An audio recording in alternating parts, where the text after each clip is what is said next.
Madame, Monsieur, bonsoir. Merci de nous suivre sur Oula. Il est tout juste 19h, c'est l'heure du journal. Voici les principaux titres.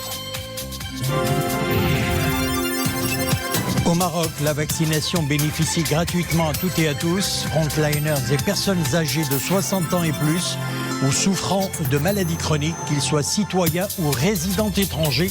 Nous verrons un exemple dans la province d'El Haouz.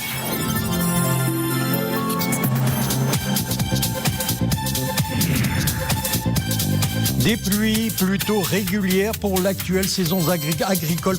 Nous irons dans la province d'Al-Qal'a où diverses cultures d'automne promettent des rendements records.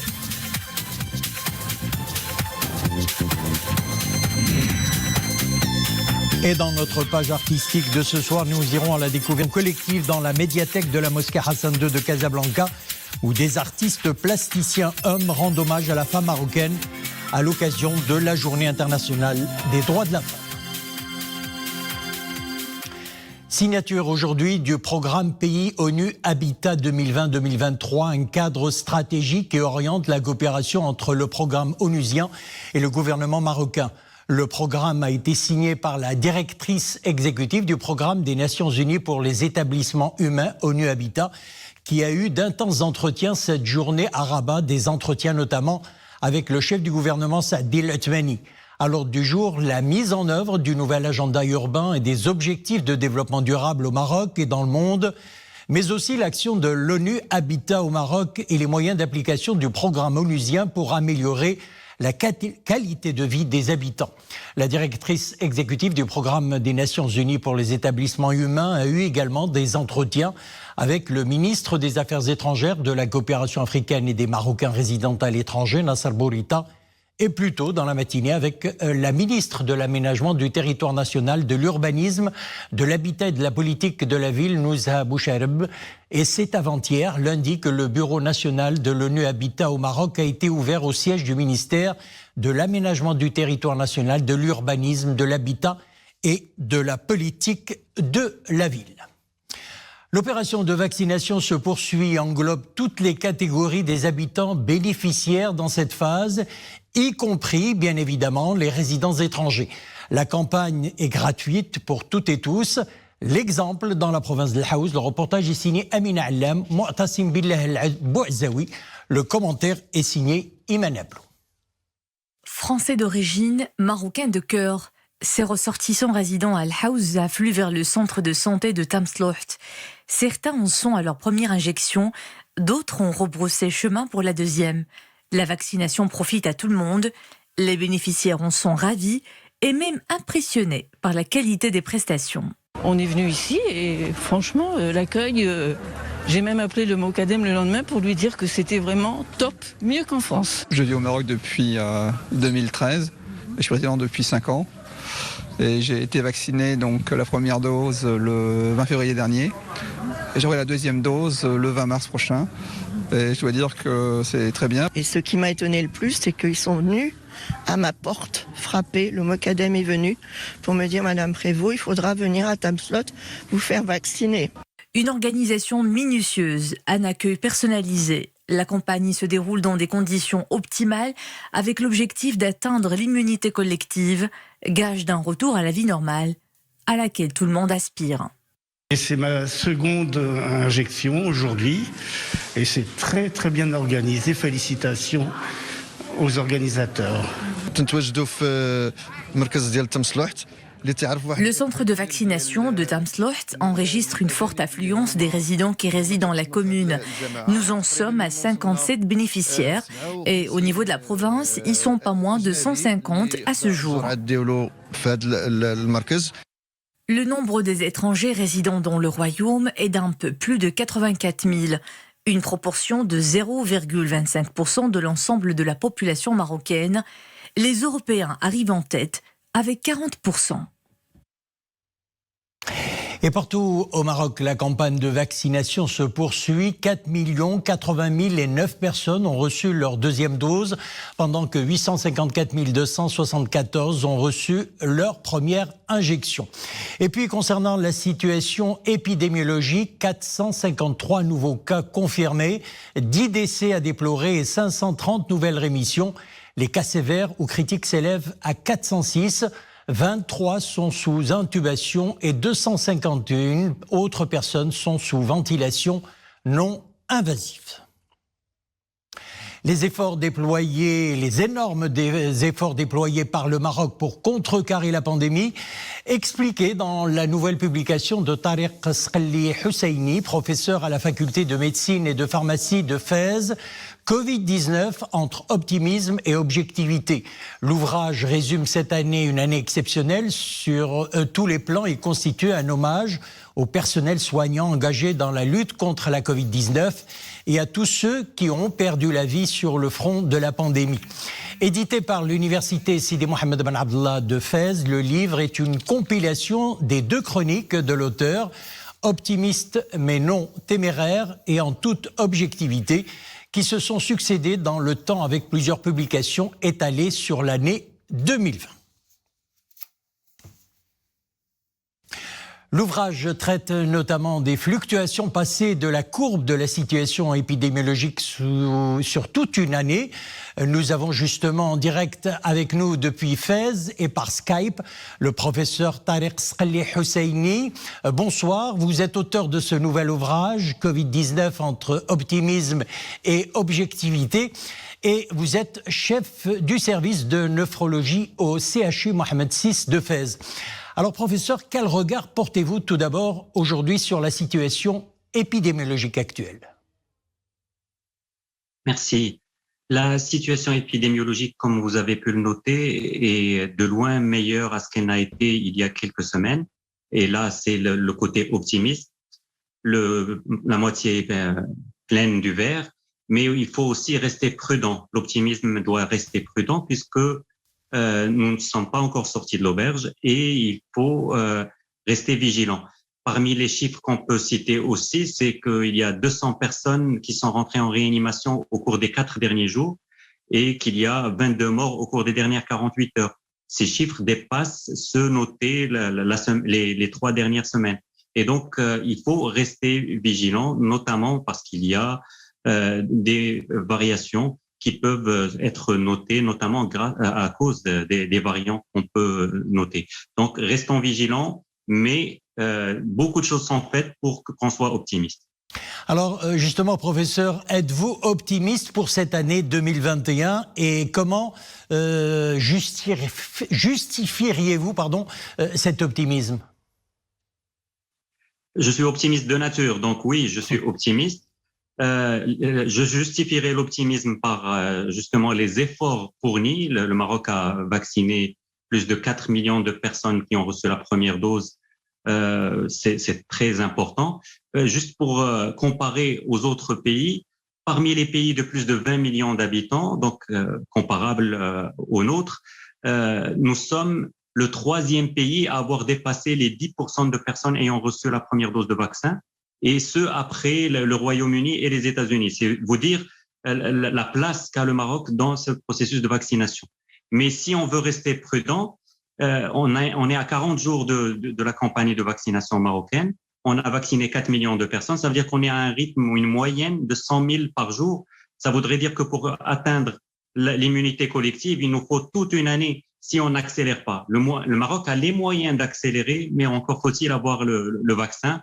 Et je suis sûr que les autorités marocaines font de leur possible pour le procurer le plus rapidement possible à la population marocaine. Alors, professeur, votre ouvrage s'intitule, je le rappelle, Covid-19 entre optimisme et objectivité. Alors, que dites-vous, professeur, aux personnes qui souffrent du syndrome post-Covid ou Covid long et donc qui emportent des séquelles psychologiques plusieurs mois après leur guérison, si l'on peut parler de guérison?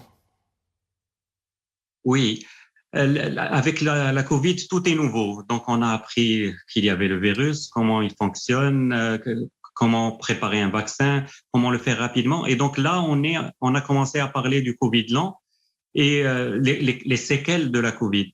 Et ces séquelles sont non seulement psychologiques, mais peuvent aussi être cardiaques, respiratoires, rénales ou autres. Et donc, il faut rester prudent et ne pas hésiter à demander de l'aide auprès des spécialistes, parce que il ne suffit pas de passer le cap de la gravité de la maladie, mais il faut aussi surmonter notamment le vécu psychologique difficile à l'échelle communautaire et à l'échelle individuelle. Certains d'entre nous ont vécu des drames, que ce soit direct ou indirect, et sans les vivre directement, il y a ce stress prolongé qui dure maintenant depuis plus d'une année, qui forcément laisse des séquelles. Donc, n'hésitez pas à demander de l'aide en cas de besoin. Il n'y a pas de mal à cela, au contraire. Et on apprendra tous ensemble, professionnels de la santé et le reste de la population, à gérer cette situation au mieux possible. Professeur Tariq Sqali Husseini, chef du service de nephrologie au CHU Mohamed VI de Fès, merci pour cet éclairage. Je rappelle que vous êtes l'auteur de l'ouvrage Covid-19 entre optimisme et objectivité. Regain d'optimisme justement chez les agriculteurs, et là on parle agriculture, et les éleveurs aussi après les dernières précipitations. Après les retards enregistrés durant les 2 dernières saisons agricoles, les pluies de cette année ont un impact positif sur les cultures. La moyenne des précipitations pour la région Marrakech-Safi enregistrée jusqu'au 1er mars dernier était d'environ 216 mm. Tous les indicateurs sont donc au vert. Pour les céréales, les prévisions seraient de l'ordre de 70 millions de quintaux pour cette nouvelle campagne agricole. Reportage à Qal'at Sraghna, Omar Jleidi, le commentaire est signé Nissil Hamdaoui. L'eau coule en abondance dans la province de Qal'at Sraghna. Les dernières précipitations ont bien rempli cette rivière et le taux de remplissage de ce barrage collinaire a atteint des niveaux élevés. De quoi doper le moral des agriculteurs de la région. Ces dernières pluies sont venues à temps.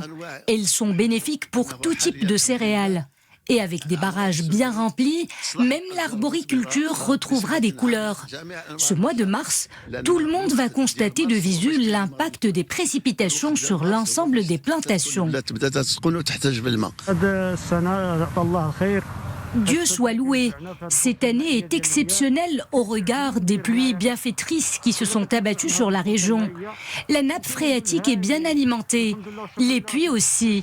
Regardez, cela fait 3 ans que le barrage n'a pas atteint ses niveaux d'eau. Les surfaces herbagères sont de plus en plus visibles. La couleur verte qui domine les prairies apaise les éleveurs. Après la pluie, le beau temps. C'est donc l'heure de mettre le troupeau au pâturage. Nous avons lâché nos bêtes dans les meilleures zones de parcours afin qu'elles broutent de l'herbe fraîche. Regardez, leur toison est noircie à force de rester dans les étables. Enfin, elles vont pouvoir respirer. Cette couleur verte et ce ruissellement d'eau annoncent le retour des beaux jours pour les agriculteurs et les éleveurs. L'espoir d'une bonne saison est permis. Alors on peut dire que la pluie fait le beau temps chez les agriculteurs.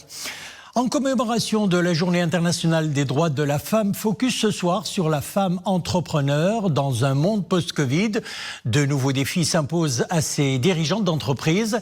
C'est afin d'apporter un nouveau regard sur leur parcours entrepreneurial et d'y impulser du sang neuf qu'une rencontre s'est tenue à Casablanca, portée par l'Association des femmes chefs d'entreprise du Maroc. Les détails dans ce reportage signé Mariam El Messi, Sarah Katir, Fatna Tabout, Ahmed Ben Messoud et Nawal Mahdoub. Pendant une année de pandémie, elles ont fait montre de résilience. Certaines ont été contraintes de mettre leur business en pause, des entrepreneurs sur la voie de la relance. Pour cela, ils peuvent compter sur le soutien de l'Association des femmes chefs d'entreprise du Maroc. Cette femme chef d'entreprise, elle a tout le potentiel, c'est une véritable battante. Et c'est pour cela que nous l'invitons à venir rejoindre notre association. Et elle est surtout indispensable pour le développement économique de notre pays. C'est un véritable atout. Un dispositif de soutien mis en place pour pousser vers l'avant des femmes audacieuses, passionnées et déterminées. Cette journée était l'occasion pour elles d'étoffer le réseau et conclure en prime des conventions fructueuses. On va mettre nos moyens à disposition des adhérents de la FEM. On va leur permettre d'accéder aux moyens de la Chambre dans des conditions commerciales très favorables. Placer la femme au cœur des stratégies de relance post-Covid, un besoin urgent, d'autant plus dans une conjoncture de reconstruction économique où il devient indispensable d'amortir le choc pour des centaines de structures en difficulté. Notre page culturelle à présent, 56 artistes sont à l'honneur durant tout ce mois de mars à la médiathèque de la Fondation de la Mosquée Hassan II de Casablanca. Comme tous les ans, ils ont été réunis à cette même date pour célébrer ensemble la Journée internationale de la femme. Ensemble, c'est-à-dire en laissant également une grande place à la production des artistes peintres. Messieurs, reportage, Mustafa Ouda, Reda Fidja et Dominique Orlando. C'est la nouvelle tendance de ce 8 mars 2021, déjà constatée lors d'une exposition actuellement en cours à la galerie Living for Art. Le principe est maintenu ici à la médiathèque de la Grande Mosquée Hassan II de Casablanca, qui pour illustrer cette journée internationale de la femme, a convié un grand nombre d'artistes peintres messieurs qui ont pour unique sujet de prédilection la femme justement. La femme est un tableau. Quand tu sais comment le peindre, tu vas le rendre un trésor. Alors il faut bien peindre ce tableau pour bien l'exposer, pour bien le connaître et pour plutôt le faire connaître. Avec la femme, on peut créer des tableaux qui sont extraordinaires. Avec son corps, ses cheveux, c'est un grand sujet. La femme, oui, bien sûr. À chacun de ces artistes messieurs la possibilité de nous présenter le portrait souvent recherché de la femme idéale. Par essence multiple, elle est donc potentiellement déclinable à l'infini. La femme, c'est la maman, la sœur, l'institutrice, la femme médecin. Je lui dis bonne fête avec nos sincères vœux de succès. Une célébration de la femme légèrement à contre-courant cette année, en donnant ainsi beaucoup plus de place aux artistes messieurs ce 8 mars. Et quelles que soient leurs meilleures intentions du monde, certaines femmes artistes se sont senties quelque peu délaissées, en particulier après cette longue épreuve de résilience forcée imposée durant plus d'1 an par la Covid-19. Voilà, c'est avec la page culturelle que nous refermons l'édition. Merci de nous avoir suivis. L'info revient à 21h. Excellente soirée avec la suite de nos programmes.